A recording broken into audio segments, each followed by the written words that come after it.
So I figured we'd start off with receiving a $75 payment for designing a logo for the Idaho Chess Association. How did that happen? That's a good question. So, let's see. Early days of high school, I started to get into building websites. I was actually dating a girl in high school who was building websites on GeoCities, which was the way that you built websites back then. And she was looking up code, pasting it in, little like animated GIFs and stuff like that, just really messing around and having a playground on the web. And I thought that was super interesting. And so I was like, wait, how do you write code? What is this?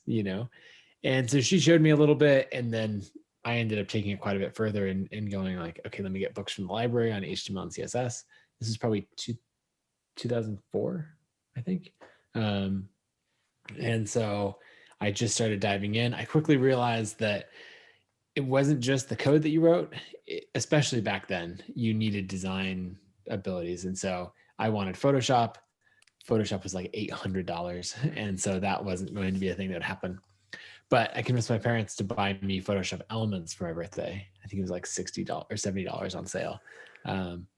And so with that, I started messing around with designing logos and like really basic things. Back then, if you wanted to do rounded corners on a website, you had to like make images and slice them out. If you want to do drop shadows, any of that stuff, you had to, now you just type like border radius, 5 pixels and that's it. But it was, a lot harder then. And so it was really that combination of, HTML and CSS, hand coded in Notepad, and then Photoshop Elements. And I played around with that a lot. For the chess association specifically, my brothers were really into chess. And so they would play in tournaments and stuff like that. And that's how we met or how I met those people there and designed a logo. Logo was $75 that I charged. So big money. And then the website, which was the first web design gig that I got paid for, was $300. So that was first money made freelancing, were those two things. Wow. And then you were on your way to paying off the Photoshop Elements payment, right? Yeah. I didn't, that was a gift from my parents. So Gotcha. I didn't have to pay that one back, but, you could dive into the next things from there. Yeah. Well, so one of the things that I found out about you when doing research for this conversation is that your mom forced you to start writing when you were 12 or 13, and how much of a critical role that played. Why? So you're building these design skills, and then you're also building these writing skills. Why was writing such a important facet from your mom's perspective to Yeah, start? well, so my mom homeschooled my siblings and I. She has a degree in English and literature, and she just always thought that reading, literature, and especially writing are just really important to education. It's kind of interesting now, like you have a lot of great business thinkers, bloggers, people writing like take like Jason Fried. Jason talks about clear writing being one of the most important business skills that you can have. And so he and my mom would get along really well because she was saying like, being an effective writer is so important. And I would always tell her like, why am I spending this time writing these essays, book reports, any of these things? I'm never going to be a writer. Like I'm going to be a landscaper. I'm going to be, later on, I'm going to be a web designer. Like I want to be anything except a writer. And she just said like, well, writing is important for a lot of jobs and like, do your school. And I ended up being really, really grateful for that because she was absolutely right. Writing is critical. And now even when hiring for people to join ConvertKit, our software company, we look for people who are clear writers because as Jason Fried talks about, if you're a clear writer, you're probably a clear thinker. And, that's what we need. And so much communication is written now. And then also writing is the single biggest skill and asset you can have for building an audience, which is one of the most remarkable ways to earn a living. So my mom in 2000 to 2002 or so, when she was forcing me to write, she was spot on. At what point did you realize, oh shoot, mom's right? It probably wasn't until I was 18 or 19. Maybe even like that's the point where I got into blogs to the point where I was thinking, oh, maybe I would start a blog. And so it might have even been later than that. But a lot of early bloggers that I followed, people like Chris Guillebeau, Tim Ferriss, Marie Forleo. I'm trying to think who else would be in that list. A guy named Brett McKay, who wrote The Art of Manliness, a bunch of blogs from that time period. I was watching them earn quite a bit of money. Like a blog went from this thing that you kind of did on the side, and hey, maybe it makes some money in AdSense dollars or whatever, to like watching Chris Guillebeau in particular. He published this ebook. He always has the best names for his ebooks. One of them is titled A Brief Guide to World Domination. That was the first one that he put out. And then the second one was 279 Days to Overnight Success. And I've just always loved that title because it sums up the overnight success side so well. But in that, he detailed basically his path from starting a blog to it being able to pay for his world travels. And for him, that was $60,000 a year. So $5,000 a month. And he was making that money mostly from ebooks, guides, like it was all from writing. And so that's when the pieces started coming together. I'm like, oh, okay, design, code, those are important skills, but writing is just as important as far as, making money and earning a living. So then over the next couple of years, I like dipped my toes into starting a blog more and building an audience. And it took time, but yeah, that it was really seeing like Chris Guillebeau talk about his business and how core writing was to it that I realized like, oh, thanks, Mom. When did you start getting turned on to all these people? Because from doing research, it sounds like you were someone who always wanted to be older and was foraying older. And I relate to that so much. I was 13 years old and starting blogs, just like, some of these blogs you mentioned. And I was like always playing in that field, but it Right. sounds like you were also that way. And so how did that come to be?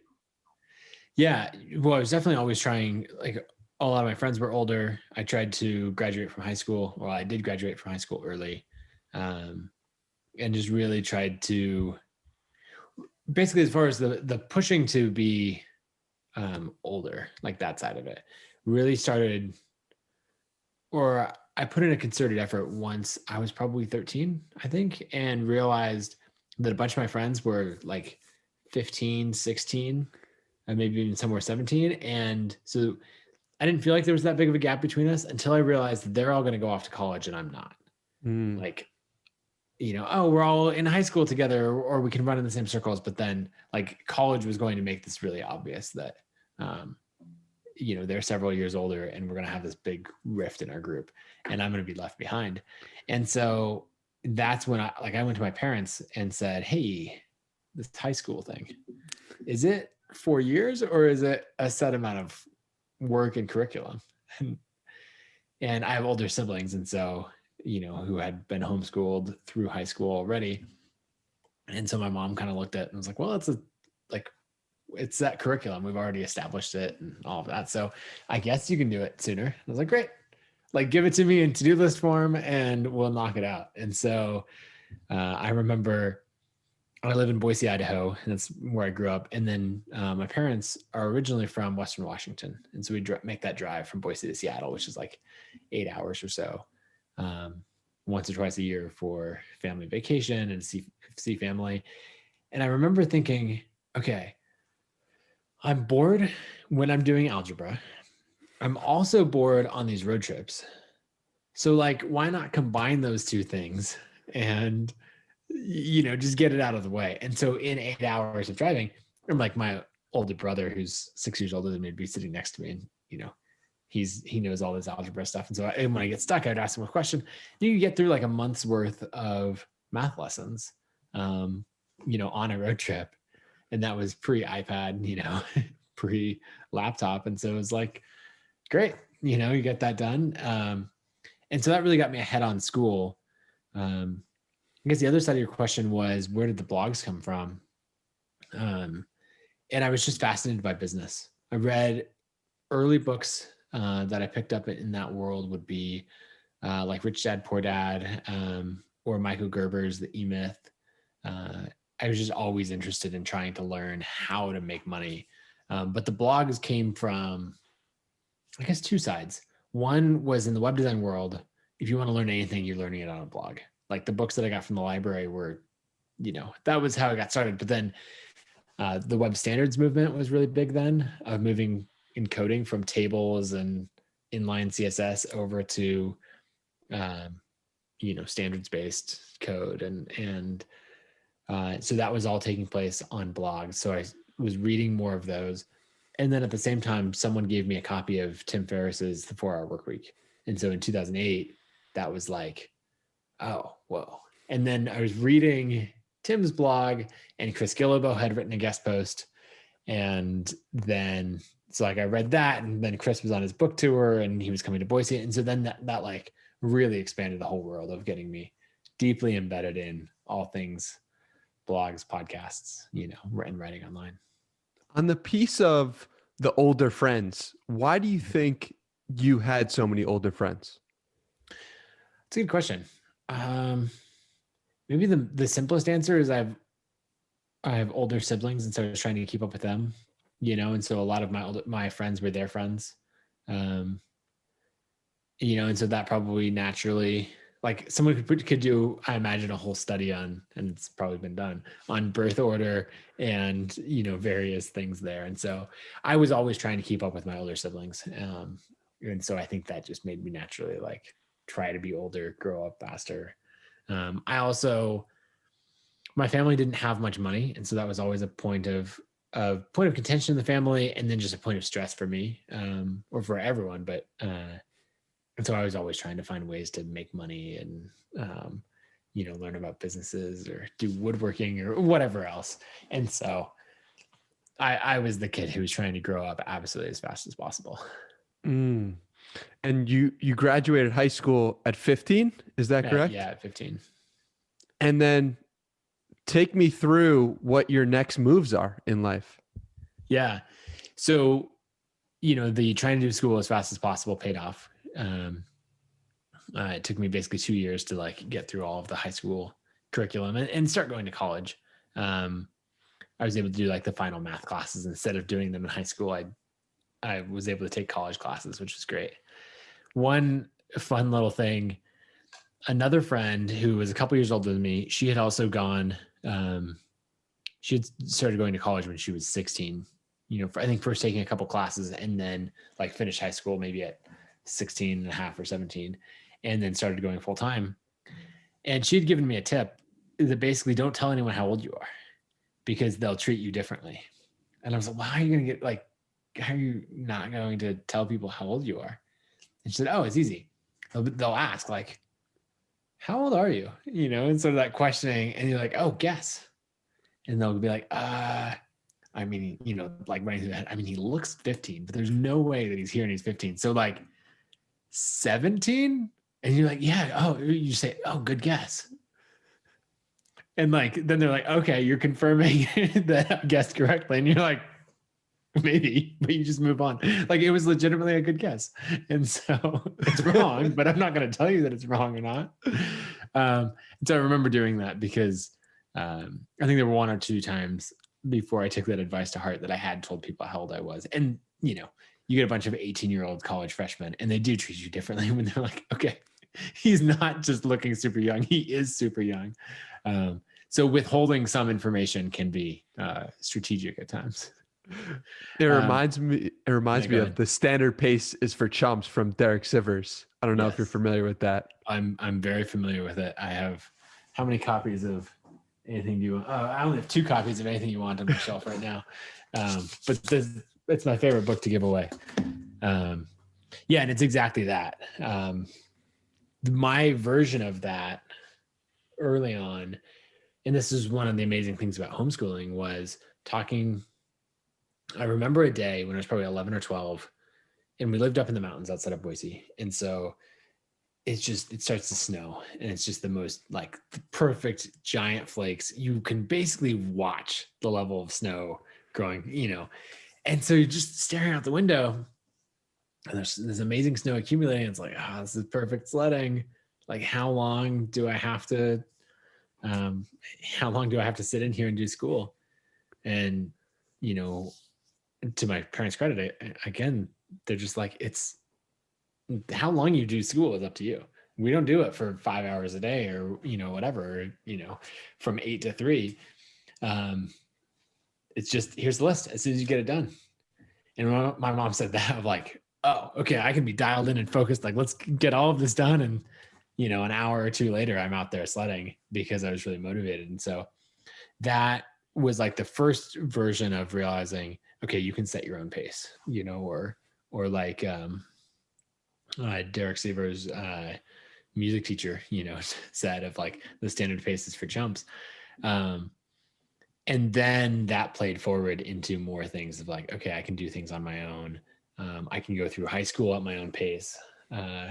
And then when I went to college, it was also kind of that thing of not following the regular playbook.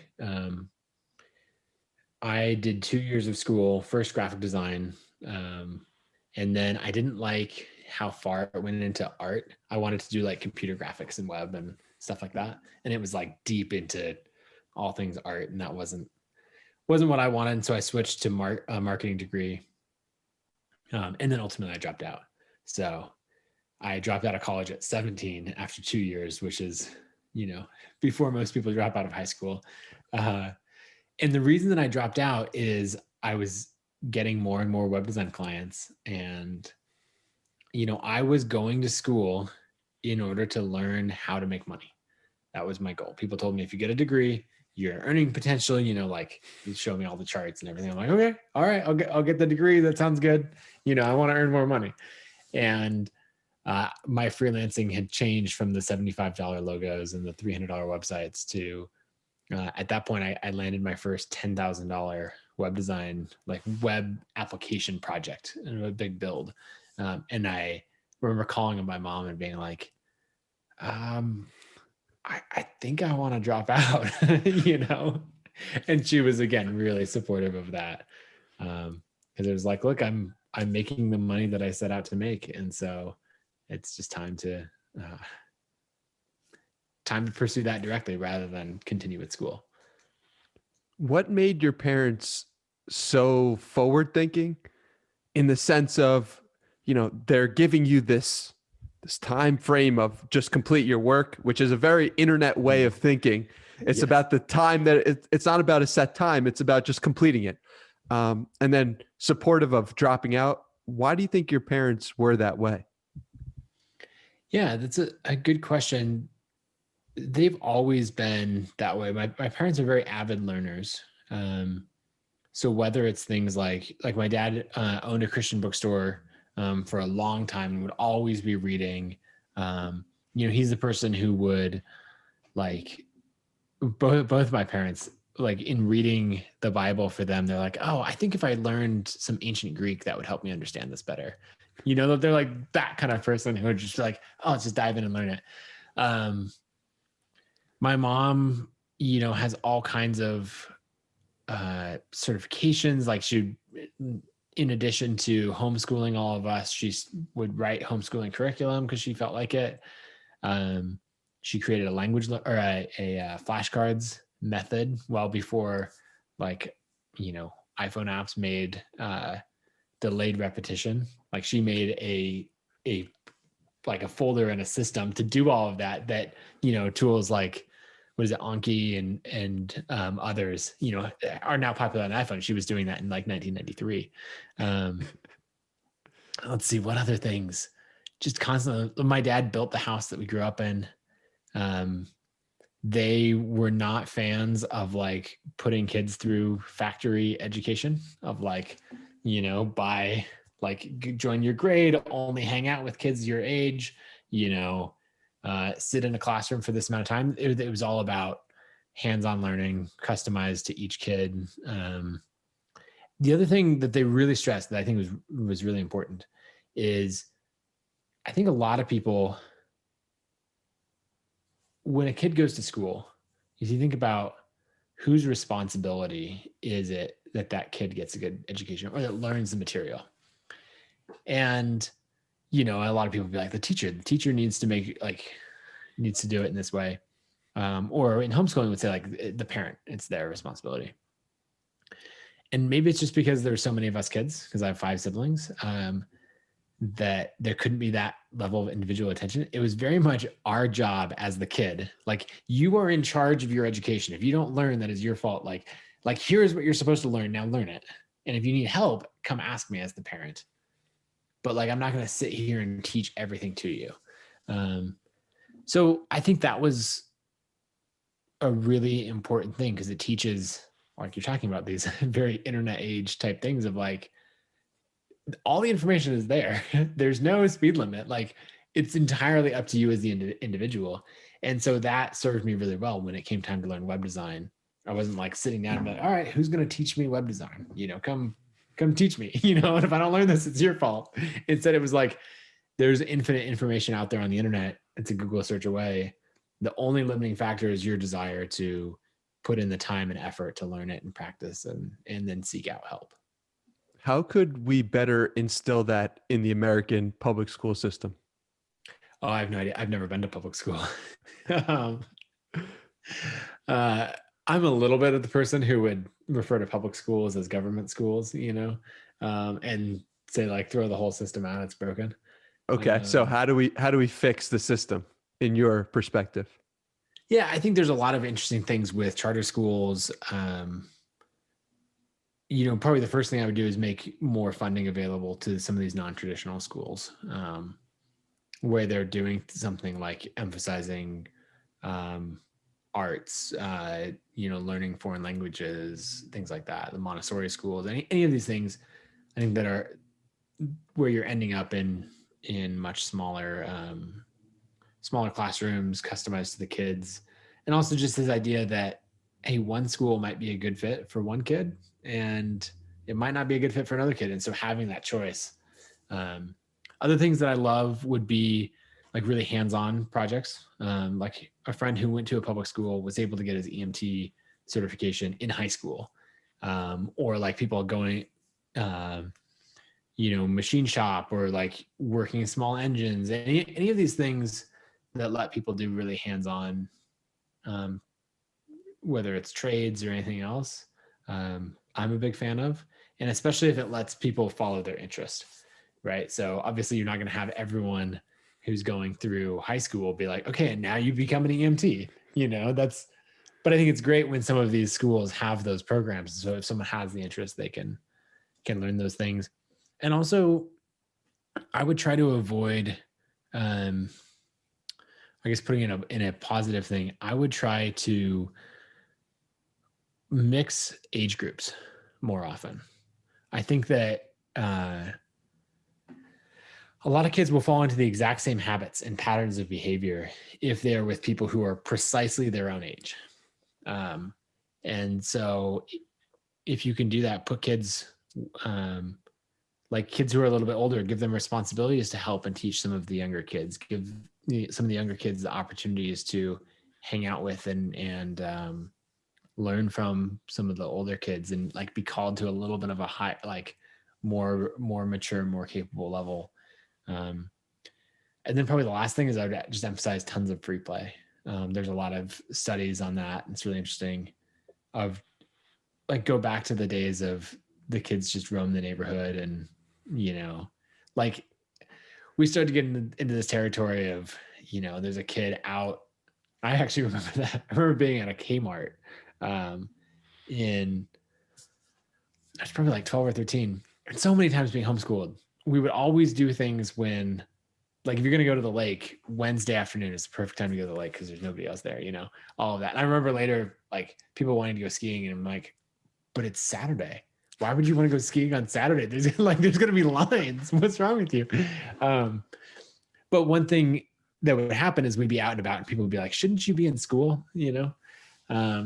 And I just think the more you can encourage free play, like let the kids, there was a story years ago about someone who lives in New York City and their kid loved the subway.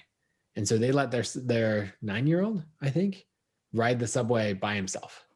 And like, that was a super controversial thing. And I'm like, great, teach the kid how to navigate all the scenarios and then give them that responsibility and, have some safety nets. I mean, now just give them a phone where he can call you if anything goes wrong. But like the world is in every way so much safer than it was, 20, 30, 40 years ago. And like all the statistics are showing it. So like give kids more freedom, less structured class time, more opportunities to pursue things they're interested in. So yeah, apparently I do have thoughts on the subject. You just gave the example of give the kid the phone. I'm curious what age you think kids should get phones or iPhones. Yeah. So I mean, give the kid the phone in the way of like, if something goes wrong, they can like call mom, or call dad. Like, I'm hopeful there's a few things out there of like the really basic, like now it's kind of hard to get a basic flip phone or something like that, but you can still do it. I think that kind of thing is great. I have a 9-year-old who he turns 10 this year. And so I'm going to have to figure out the devices thing. My kids aren't at the age yet where they're like asking to start YouTube channels but it'll come soon. So I don't know. We have like my 9-year-old doesn't have a phone. I don't know when he'll get it. Probably when he pays for it himself. That'll be the thing. Maybe 14, 15, who knows? We do have a family iPad that, the kids use quite a bit. So I'm not like a hard line, no screens kind of person. It's so interesting because like in one sense, they could gain a competitive advantage of learning a skill in some capacity by getting it at an earlier age. In another sense, it could be programming their dopamine in a way that's harmful. Yes. Right. So what do you think? Yeah. On that note, like the competitive advantage thing is interesting. I was obviously a kid trying to do everything as early as possible. And it has stacked up to the fact that like, I'm 30 and run a 60-person company and a bunch of stuff because I like compressed this life, I guess. I wouldn't advocate that everyone try to grow up really quickly. I also think that, you get it where people are trying to get their kids to learn something as quick as possible. Like little Johnny's only 7 and he can already, do trigonometry or whatever. And it's like, especially in the early days, I just feel like if the kid is a little bit older, they'll have so much easier of a time learning it that you might put in all of this effort to get them this far ahead. Whereas later it would just have taken this much effort to learn the same thing. So the approach that we've taken is not trying to like rush them or like push them grades ahead or anything like that. It's been to encourage a ton of reading. That was another thing in our household, like growing up in the mountains, like 45 minutes outside of town. And we weren't big on TV or anything like that. So like the library was really important. And like we'd come out of the library with like a big stack of books. And I'm like, Mom, I don't know if this is enough to last like, a full week till we come back to the library. And she's like, you'll be fine. You'll borrow a book from your siblings' biggest stack, So just emphasizing reading a ton is probably what I would do. And then, yeah, I don't have this desire of like, oh, let me teach them to code by the time that they're 7 or whatever else. Though when they show an interest, like my kids have shown an interest in like writing basic HTML and like my son wanted to make a website for his soccer club. And so it's like, okay, like I'll show you how to do that. And so we'll encourage more of that as it comes up, but not push it too much. What were some of the books that were laying around your house when you were a kid? Well, a lot of literature. I'm trying to think, everything from like the Little House on the Prairie books, which those are funny because in some circles, everyone's like, oh yeah, obviously we read those so much. And in other circles, people are like, what are those even? I'm curious. Do you know those books? No. Okay. So basically, the author, her name's Laura Ingalls Wilder, and it's about her life growing up, I think they were in New York State originally in like the mid 1800s. And then gradually they moved and worked their way west. And so it's like little house in the big woods, little house on the prairie, like all of that. And so it's just a story written from, first like an 8-year-old's perspective. And then as she grows up, of like her family's self-reliance and they're just great stories. So a lot of probably that kind of thing of,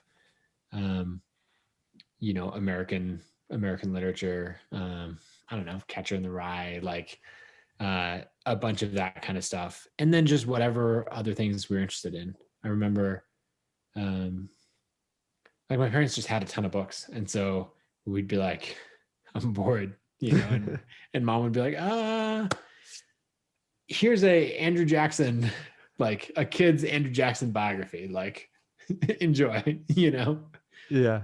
I remember having like very conflicted views about the Civil War as a kid, because I read like we had this box set of relatively short biographies on all the Civil War generals, and the Southern generals were just so much better tactically and everything else than the Northern generals. But then at the same time, it's like, well, the Northern generals are fighting against slavery and all of that. I'm like, yeah, but they seem incompetent, And so this sort of like, what is right and social justice and all of this versus like, well, who are the better military tacticians? And so that was the kind of thing that we read all kinds of. That's really interesting. Going back to your story, you then get married at 18 years old. Yeah. What was that like? Yeah. So my wife and I, her name's Hillary, we met when we were in high school. I was very shy and introverted. And so the thing that brought me out of that, probably one of the most important experiences, was joining like a theater group that was loosely affiliated. It had a bunch of kids from like church youth group in it, but it wasn't like tied to the church we went to other than that. And so doing like theater production starting when I was 13, maybe up to like 17 or 18, memorizing lines, meeting people, being on stage, all of that was really good for me to get the other side of it. Like not just the book learning, but, how to speak, present, come out of my shell, all of that. And so I think Hillary and I must've been 14 when we were both in the same theater production and met together and just gradually got to know each other and then dated through high school and college. I guess we overlapped at college just a little bit. We're the same age. She's 3 months older than I am, but I rushed through school and everything. But yeah, it was interesting. I'm trying to think on getting married that young. We just knew exactly what we wanted and we didn't wait around for like, we didn't see a point to dating for a long time when we were already certain.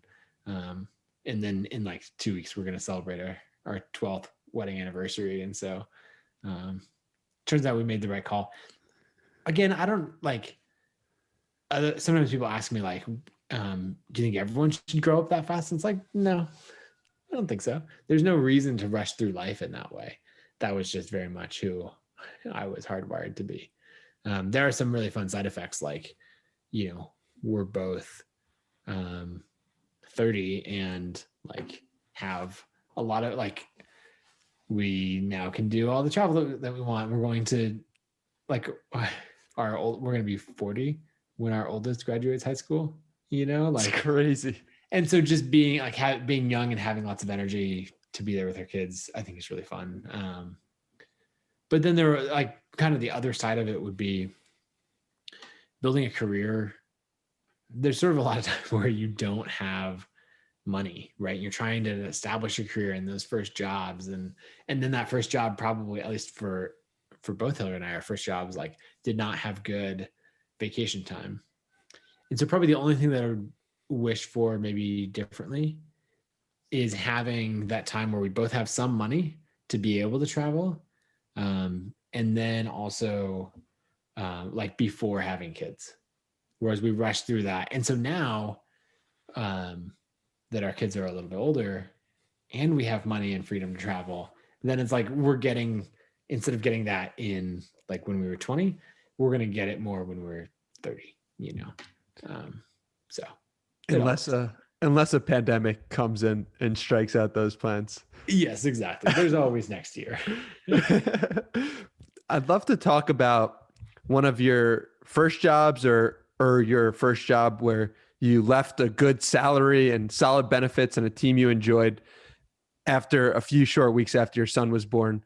And you said you did it because you were comfortable and complacent. How did you make that decision?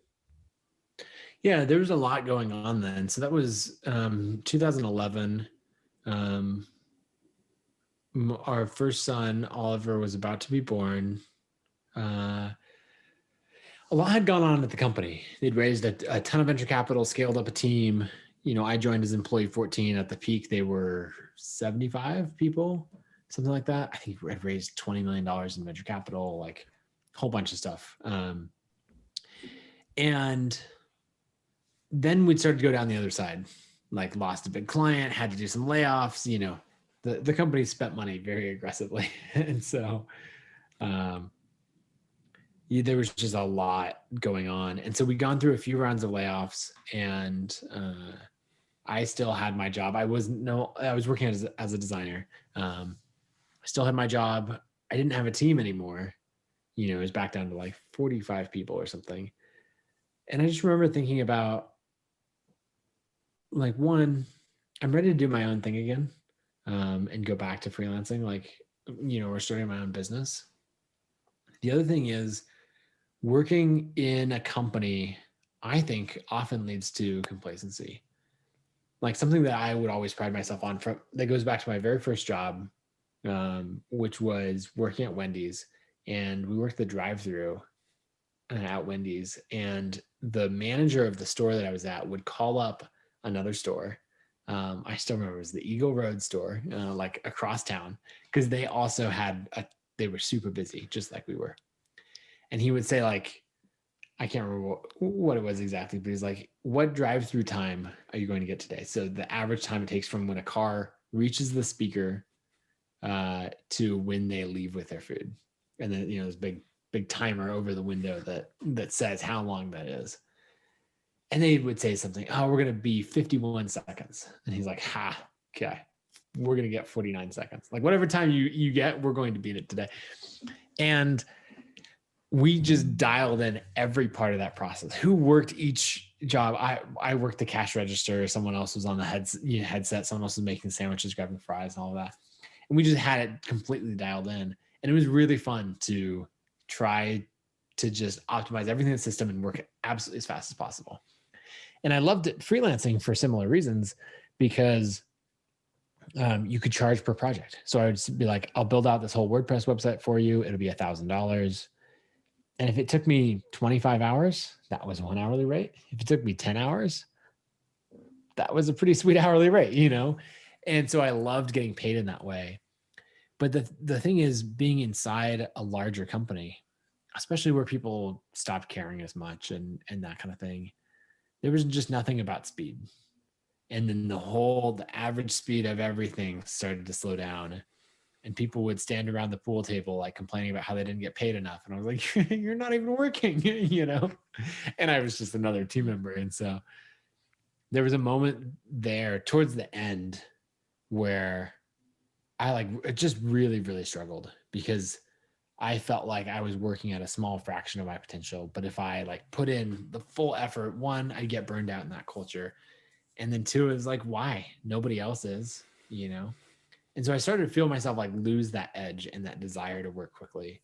And actually, when I left and went out on my own, it took me a while to being able to focus and work quickly and get things done is a skill that will atrophy if you don't work it. And so just noticing that, before I left, I decided, I'm going to rebuild this skill.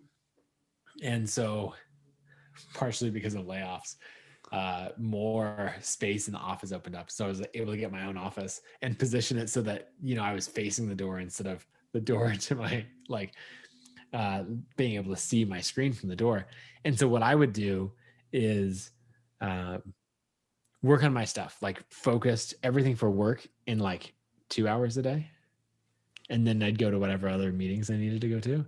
And then the other 3-4 hours a day that wasn't work, meetings, breaks, all of that, I would spend learning how to code iOS apps and like the stuff that I wanted to do. And I was like, look, I can keep up. Like everyone is putting in half effort right now.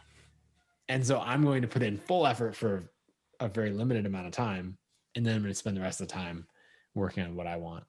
And so that's how I started to get out of that feeling of complacency. And then also, build up like the skills to build iOS apps and, pick up some more freelance clients. And then I had built my own apps and got them in the store, and those were making a couple $1,000s a month, which provided a nice baseline when it was time to quit. Yeah. And one of those apps was Commit, which was so fascinating to me because when I first started my website in March of 2020, I said, I'm going to write 1,000 words a day every day. And I'm going to have a streaks section of the website where I see my own streak, and I'll do whatever streak anyone else wants as well. And I did this for 100 or 200 days, something like that. And you did the exact same thing 9 years ago or 8 years ago. And I was just like, what is going on here? So I was fascinated by that. And you're packed to write every day. Where did that stem from? Yeah, well, I decided that I wanted to write a book. And the process was like, okay, what's the idea? Here's the outline. I was all excited. And then I would get a few days in, I would start to lose momentum, and then that project would die off, and it's just the same thing. It's motivation driven productivity, which by the way is a terrible way to make sustained progress over a long period of time. It's a great way to work on something that you're excited on and like, let's put in 20 hours over the weekend and like, look how much progress we made. So good. But you got to follow it up with a system and a habit. And so I had all these false starts of like, I'm going to work on a book. Here's the idea. I'm not that interested. Wait 3 months, repeat, same thing. And you basically get to an outline and half of a first chapter, or like 1.5 chapters every time. And that's it. And so then I came across some more writing from Chris Gillibo, and he had a quote where he said, it's easy to write, 100 blog posts a year, 50 guest posts. What else was in here? Several like long form magazine pieces, a traditionally published book, and a few, like self-published writing projects like guides and all that. Easy to do in a year.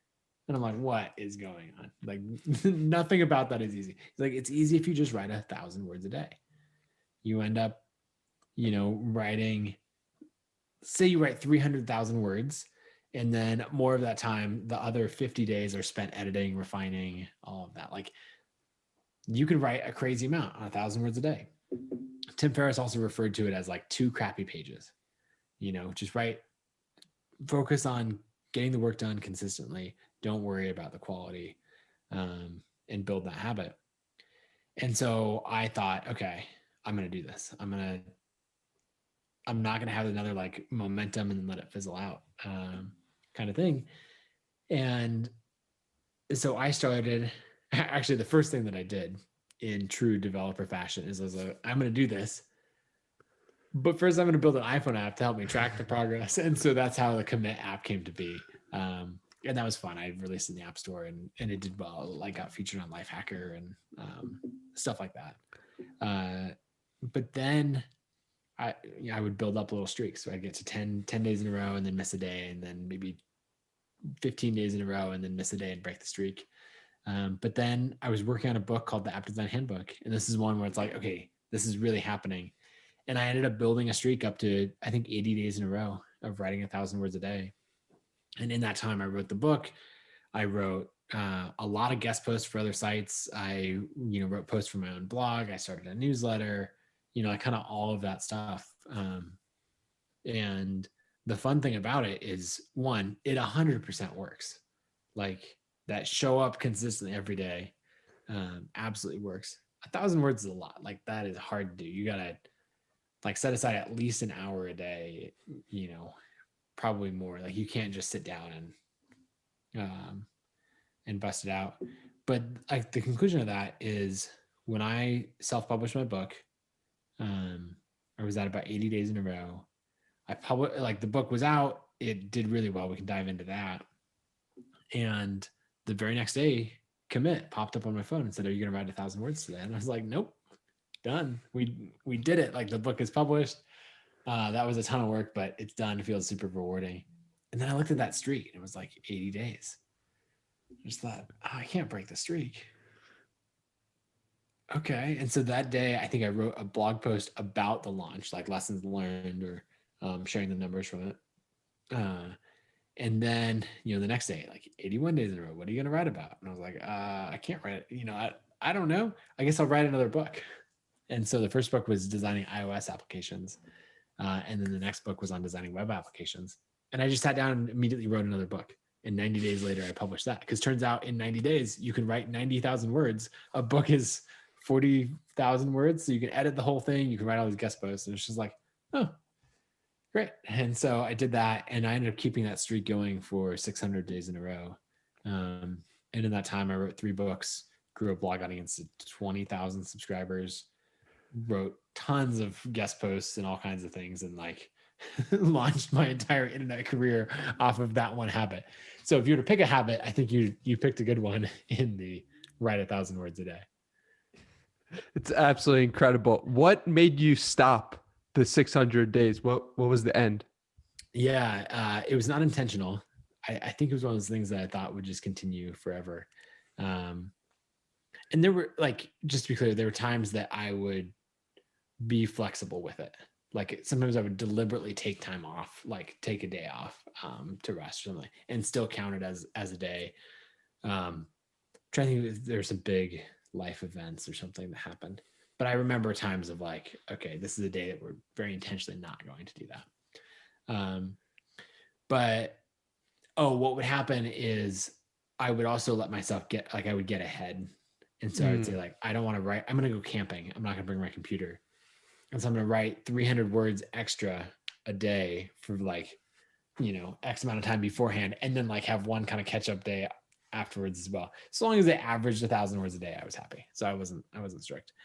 The thing that broke it in 2014, my second son was born.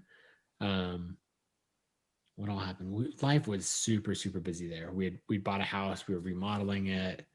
Had a baby. Everything was going well. I was keeping this habit going until like both kids got sick, and then no one was sleeping and all of this. And I ended up getting shingles from all of the stress. And too much writing. Yeah, it was just everything combined. And so that was actually a long time. Took a lot to recover from. I think it was probably 6 months before I wrote anything substantial again. Because that was like getting shingles, which as a 24-year-old getting shingles is kind of weird. People are like, now it's more understood that it's caused by stress and all of that. But, then people were like, isn't that an old people's thing? Like, aren't you too young for that? But like you end up taking all these antivirals to beat the infection, and then you take all these painkillers to deal with it. And so it took me probably 6 months or more before I was like back to full productivity. Wow. So there's definitely, you got to do things in moderation. Well, I'd love to talk about One Voice. Yeah. And the $13,000 lesson, you could say, from that process. When I was doing research, I thought that was such an interesting story. So if you could share it here, I'd love to hear it. Yeah. So One Voice was my very first iOS application that I made. Or first one I did it on my own. In the very beginning of 2010, Steve Jobs announced the iPad. It was just one of those things. Obviously, the iPhone was already out. iOS existed. It had apps. So like a lot of people don't remember that when the iPhone came out in 2007, it didn't have apps for the first couple of years. And actually at first Apple was like, you're only going to be able to do web-based apps where you can basically like save a website for a quick launch thing. But in 2000, maybe a year later, year and a half later, they released an app store and some other stuff. So when the iPad came out, the company I was working for decided, okay, we're going to have an iPad app in the store the day the iPad is released. So it was basically announced in January. I think in April was when, devices would first be in people's hands. And so we had this whole thing of like, how do we learn how to make apps as quickly as possible? So we dove into that. I was doing the design side. It was fascinating doing it for a device that you didn't have, And so I remember like being like, okay, whatever it was, roughly 10 inches diagonally for the screen size. I remember like making like in the office, cutting that out of cardboard to like get a feel for how big is this actually, and how are these interactions going to work. So it was really fun. We hired a design agency or a development agency in Portland called Small Society. They had built, they'd gotten into iOS like 2 years before, and they'd built like the Obama '08 website and app. They'd done stuff for Starbucks and Whole Foods, and it was just like this brand new thing, and they were some of the best at it. So we hired them to advise us, which is kind of funny. There's a woman named James Keller who worked there. She was one of the owners of that agency, and like I met her a little bit then, but I wasn't that involved, and she wasn't on our project specifically. Fast forward to last year, we were hiring a VP of product, and I interviewed this person who, she's amazing. She's like the head of all like UX design for Mozilla and like the Firefox project. And like something just seems super familiar. And I realized like it's the same James Keller. And she had sold her agency to Walmart. Like they've been acquired by Walmart Labs, and she'd been at White & Kennedy and done all of this stuff. And then now full circle, like 11 years after we first met, she now runs product at ConvertKit. Wow. Which is kind of wild. Okay, so the apps, my sister-in-law worked with kids with special needs, and so particularly kids with autism who like had nonverbal autism. Some of them would have this device, which is like a ruggedized PC. So it's like, inches thick, big, has this massive power cord, all of the stuff. And it would have software on it that would have words and phrases on it. And then you tap a tile and it had synthesized speech. So it'd speak for you. And so these kids who had the mental processing ability and all of that, but really struggled to speak, would communicate really well through one of these devices. They had a lot of problems. One, they cost $7,000. The reason they cost $7,000 is maybe because the hardware was expensive. Mostly it's because Medicare and Medicaid would reimburse at that exact dollar amount. And so it's sort of like, that's why they cost so much. They also had a 30-minute battery life, super clunky, all of this stuff. And so she had told me about this and said, you should make an iPad app for it. And I didn't know coding well enough to do that. But I went with a coworker to like an iPhone, iOS hack, like a hackathon basically, that was hosted at the PayPal offices in San Jose. And basically you show up, you join, people pitch ideas, you join teams, and you spend the whole weekend building and go from there. And so I went there with a coworker. I was doing like design side. He had learned iOS development in the last, I guess the previous 6 months or something, as we all just learned on the fly. And we were just there to learn and get immersed in the community. And just no one's projects resonated with us. And so I was kind of like, well, I don't want to join anyone else's teams. Like, do you and I just want to hack away on this for the weekend and see what we build? And we ended up building a very rough version of what became One Voice, which was that synthesized speech tool, the tiles and building the words and phrases for the iPad. And so that was something where an iPad cost $500. We charged $200 for this app, which on one hand is absolutely crazy. It's the most ridiculous price for an app you've ever heard. At the same time, that made it $700, which made it 10% of the price of the competition. most of which you spent on an iPad, which could do all kinds of stuff. And it, had hours of battery life. It was, a quarter of an inch or half an inch thick or whatever. And just like a better product in every single way at a tenth of the price. And I knew I wouldn't sell very many. And so that's why I chose the $200 price point of like, okay, I'm not going to sell too many of these, but that can make it a real thing. And so I actually spent like for a couple of years, that was one of my side projects of learning how to market and sell and position and just keep adding features and building it out. It was super fun. Actually, I hadn't thought of it in a long time. So I'm glad you brought it up. And then you sold it and you had a lot of issues with selling it, right? Yeah. Now I'm trying to remember the details. When I sold it, well, because at the point that I had sold it, like I'd started a lot of different projects. I had 3 or 4 iOS apps. I'd written 3 books. I'd started ConvertKit, but none of these had that much traction. They're all driving, $0 to $3,000 a month in revenue each, and what happens is when you pursue like just side hustles everywhere, it gets kind of, it dilutes your energies, it spreads you thin. And what I realized is some of these projects, if I put energy into one project, it benefits the other projects. Like if you think of a Venn diagram of, I actually have a blog post from years ago where I like lay this out. And some of them feed into each other. Like if I talk about a book I wrote called Authority, of like helping people write and self-publish books, that overlaps with the Commit app because people need to build a writing habit, and also overlap like effort put into a book like designing web applications. People are like, oh, that's interesting. It's sort of in the similar space. So there's a bit of overlap with Authority and there's those sorts of things. Then I had other projects that were like a flashcards app. Every developer has to build a flashcards app. That were just like totally unrelated. And so I realized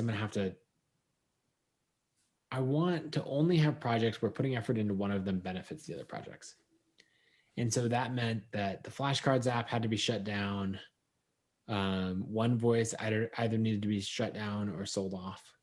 I ended up selling, I'm trying to remember, I think I listed it on Flippa and then it didn't sell on Flippa, but someone bought it separately afterwards. The weird thing is they bought it, I think, you read the blog post more recently. I think for $13,000 and then didn't actually ever take ownership of it.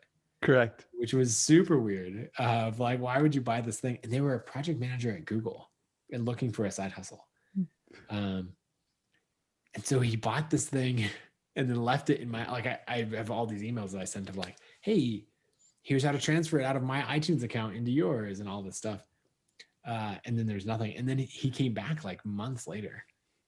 And then it was like, okay, I'm finally ready to transfer. I was like, great. And he's like, also, I want all the revenue that it made between then and now. And I was like, no, dude. Like, I have all these emails of like, hey, transfer it out because it was still making sales. And I'm like, no.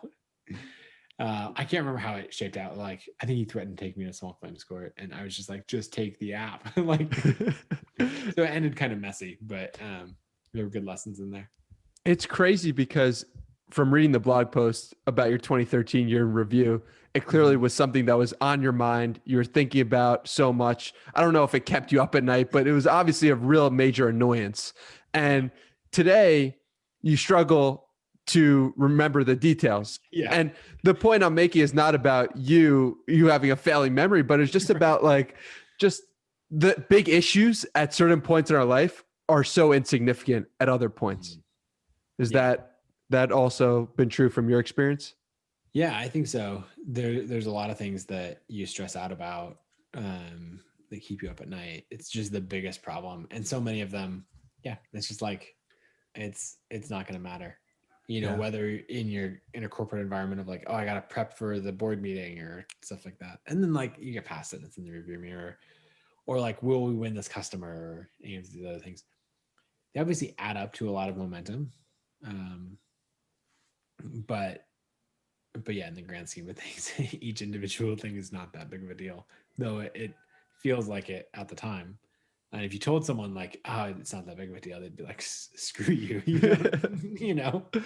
Yeah, it is a big deal. It feels like a big deal. So it is helpful advice to reflect on over time. It's not useful in the moment when you feel super stressed. Definitely.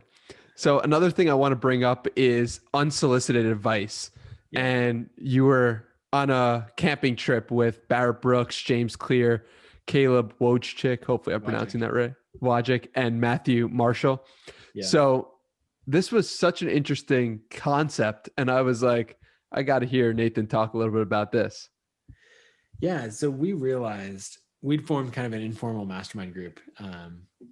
We'd all met at a conference called the World Domination Summit, put on by Chris Gillibo in Portland every year. And we'd formed a little bit of a mastermind group, and we did this first retreat. And it was actually at Barrett's parents. He used to live in Atlanta, and they had a mountain cabin up a ways away. And so we all went there. And one thing that we realized is that we would all we were good at asking for advice. And so we'd be like, hey, I'm struggling to know what to do with this book that I'm writing, this iPhone app or whatever thing. And then everyone would be like, great, let me give you feedback on and answer the question. Like, let me give you advice on this one thing. And then so the person would ask for advice, you'd give it, and then they would listen and receive it and all that. And they're like, but are they going to ask for advice on this other thing? Because it's sort of socially like uncomfortable to be like, hey, Danny, I know you didn't ask for advice, but let me give you advice on all of these things, right? And you'd be like, thanks, bro, but I didn't ask for it. Like, you're just not interested in that. And it's just considered rude. So we said, okay, what if we created an environment where we gave people advice that they didn't ask for on any subject is fair game. And so let's say, in this circle, like, what are the things that you say about someone where you're like, oh man, like they're so good at what they do. Danny's podcast is excellent, but man, if he were to do this one thing differently on the marketing side, it would take off, any of those kinds of things. And it's like, wait, you think these things, you and your friends can talk about them, but you won't tell it to the person. Like, yeah, well, I mean, they didn't ask for advice, And so we just decided that's what we would do. And so the format that we chose is we would set a timer. I think the first one we did was 15 minutes. And so you would have like 6 or 7 of us sitting around in a circle. Let's say I'm on the hot seat. I'd set a timer for 15 minutes. I would get out my laptop, be ready to take notes. And then everyone would start talking about me as if I'm not there. And so it's like, okay, Nathan's gone. We'd make jokes about it of like, oh, well, Nathan's not here anymore. Like, what should we say about him? And so it helps to talk about someone in the third person, I think, in that way. Of like, like taking James Clear, for example, because this is before his, Atomic Habits had sold 4 million copies, and all of this. And so we would say things like, James has great ideas for this book, but you need, whatever the next steps needed to be to put it together, any of that. And it was really helpful to say, James should do this, or I wish James understood this thing, rather than you like doing first or second person. And so what you would find is you end up hearing the best compliments you've ever heard, because it's the stuff that all your friends who really admire and trust and respect you are saying about you behind your back. You just never actually hear it. So it's sort of like, okay, if I don't know, if James Clear were to die, what would we say at his funeral? Like, let's say that so he can actually hear it now. And then it's followed by the best, like, constructive, said from a place of love criticism of like, I don't know, someone's been working on this project forever, and like either make it into a thing and put in effort, or like shut it down and move on, like that kind of advice. And so it ended up being really powerful. And we set that timer. Once the timer goes off, people finish up anything else that they have to say. And then from there, what happens is the person comes back and we're like, oh, Nathan, welcome back, and then you get to go kind of just backwards and work through your notes and say like, oh, Barrett, when you said that made me think of, and like, that's interesting feedback, and kind of reflect it back. Then we just move around the room doing that. And so that's been such a powerful thing. It's a really good point of connection. It's been amazing for our mastermind group, and we've implemented it at ConvertKit, and we've used it for the last 5 years ConvertKit now at all our team retreats, and we have each team do it individually. We have cross teams do it. So sometimes we've had like the whole company giving unsolicited feedback to the engineering team, the whole company giving unsolicited feedback to Barrett and I as executives, all of that. How did your ego feel when you first heard that criticism? I think pretty good. It's one of those things that you kind of know what people think already. You kind of know your shortcomings and all of that. And it's just better to have people say it. Like, especially if you're self-critical, or you have an inner voice that's pretty critical, then you might be making up things that you think other people think. And that is so much more of an intellectually and emotionally draining process than like just asking someone, what do you think? And trusting that they're going to give like an honest, straightforward answer. And so even if they say something that's really challenging to hear, like, hey, when you do this work, it's not up to the quality that I know you're capable of. It's said in a way where like someone's not saying like, this is terrible quality, you should be ashamed of it. They're saying like, look, I know you can do better. And there's sort of a compliment in there, as well as there's like criticism, a compliment, and a call to action all in one, where it's saying like, I care about you. I want the best from you. I see what you're capable of and you're not living up to it. And so, yeah, it usually doesn't hurt too much, but you have to go in with that expectation that like, it's not about ego. Makes sense. One of the things that we definitely should talk about is ConvertKit, since that has taken up the majority of your last 8 years, but we spent most of this podcast not talking about ConvertKit. One of the questions that I have for you is, was it difficult to be making a lot of money and doing really well, but be going to a coffee shop and no one really around you aware of the impact you were creating? Yeah, it was an interesting tension. I remember talking to a reporter about that. Maybe the first news story that really happened on ConvertKit in like the local paper, the Idaho Statesman, which from you nodding is probably what you read, which is interesting. I actually only recently reread that article. It's a fascinating thing. I think the thing that I struggled with the most is, a fun thing about blogging and writing is that it gets attention. And I wanted to feel a sense of belonging. Like when I went to a conference, I was the person who was very introverted, would not introduce myself to anyone, all of that. And so once I started writing and blogging, people would introduce themselves to me and want to talk to me like, oh, you're Nathan, you wrote, whatever thing.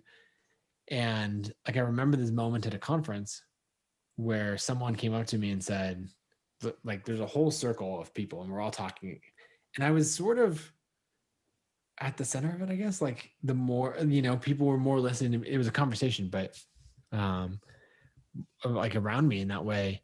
And someone like kind of butted in and said like, hey, if my friends knew that I showed up to, like, I was at the same conference as Nathan Barry and I didn't say hi, they wouldn't let me live it down. Wow. And I had a couple thoughts. Like one, I was the person, like a year earlier who wouldn't talk to anyone at a conference because I was too shy to introduce myself. So this is awesome. Like I don't have to do any work. Two, this is all because of writing. So I guess thanks, Mom. Like, writing is such a superpower for that, because I can put out these blog posts on the internet and then people want to meet me. Like that's completely crazy. But then there was the other side of it, of building ConvertKit, and the software company it was way more successful, but it didn't have the same profile at all, because like you're behind the scenes. So I remember ConvertKit making, millions of dollars a year in revenue, compared to the writing business making like $200,000, $300,000 a year, which was amazing. But it was like writing business was earning this, ConvertKit was earning this, but the profiles were switched. And it took me a while to just kind of reconcile that, of what to do with it. And then especially operating out of Boise, like there were companies here in Boise. There's a decent tech scene here. They were really good at Boise Press and all of that. They opened an office. They were the best place to work. And, you know, in ConvertKit being a remote company and us never really pushing for the press side of it, there were definitely moments where it was like, wait, we have more revenue than them. We're doing more interesting things. Why aren't people writing about us?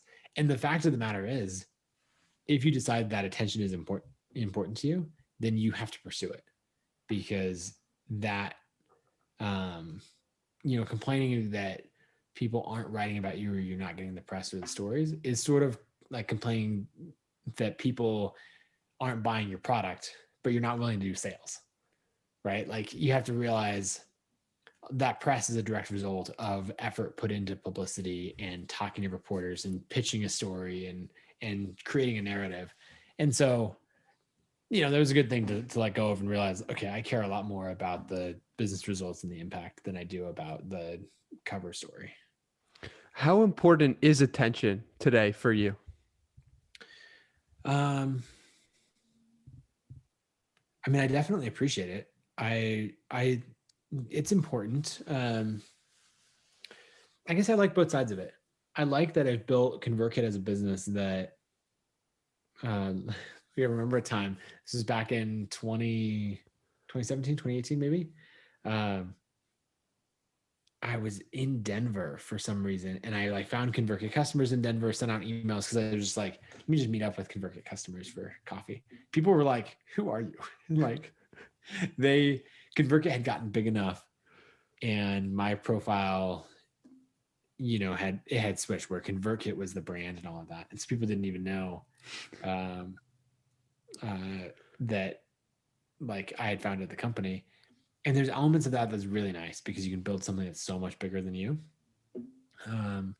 But I do try to keep these things in balance of like, I don't want to fade totally into the background. And so I do enjoy producing content. That's why I restarted my podcast and started doing interviews again and all of that. So it's a balance. I probably think of it also with how can it serve the business. So there are some things that to make a better story, you need a public founder. Let's maybe take a different angle. Let's say you want to talk about a software company on the Today Show, Good Morning America, something like that, right? That is a very hard thing to do. Like, why would they ever talk about ConvertKit? But they talk about new books all the time. So James Clear with Atomic Habits to get on CBS or, you know, any of these things, that is a well-known thing. If people are like, oh, author, new book, here's how it's relevant. Great. Let's have them on. So if I were to traditionally publish a book, which is something that I'm working on, that could get a lot of publicity with less effort, you know, in that mainstream channel than, for example, way more effort put into like, here's why you should care about ConvertKit. And they're like, we don't talk about software companies. But with the book, I could say, here's this book. It's called Create Every Day. You know, it comes from my desire as an individual to help people earn a living. That's actually the mission of our company, is we exist to help creators earn a living. And it ties in much more naturally. And so I guess it's all a balance. Sometimes there's pros and sometimes there's benefits to having the company brand be a lot bigger. And then there's other like specific jobs to be done where, as the founder, the individual attention and notoriety is really worth quite a bit. So like all things, it's a balance. Create Every Day. If that's the name of your new book that hasn't been announced yet, what are some of the most important elements of that book? Yeah, well, so that is the name of the book. Though who knows, the publisher might change the name. Anything could happen.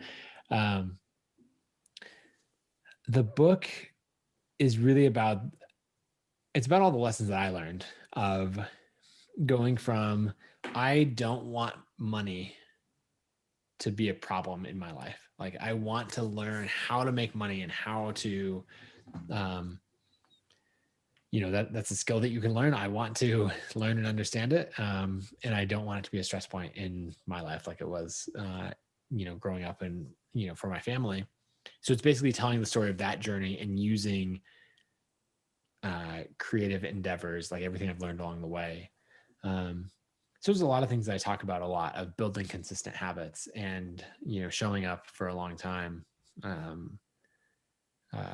building the systems to really drive like business success. The other fun thing is I get to pull in, like we have over 300,000 creators using ConvertKit now, processed over $1 billion in revenue across the platform and all kinds of stuff. And so now I get to weave my own story through the stories of all these creators that we follow. So the biggest thing is I want it to just be a roadmap that when someone's like, hey, or like when a year ago, right? If you're thinking about starting this podcast, you're starting writing, something like that, this would be the book that someone would give you and say like, oh, hopefully this will inspire you and guide you along the way. Yeah. Well, I can't wait to check that out.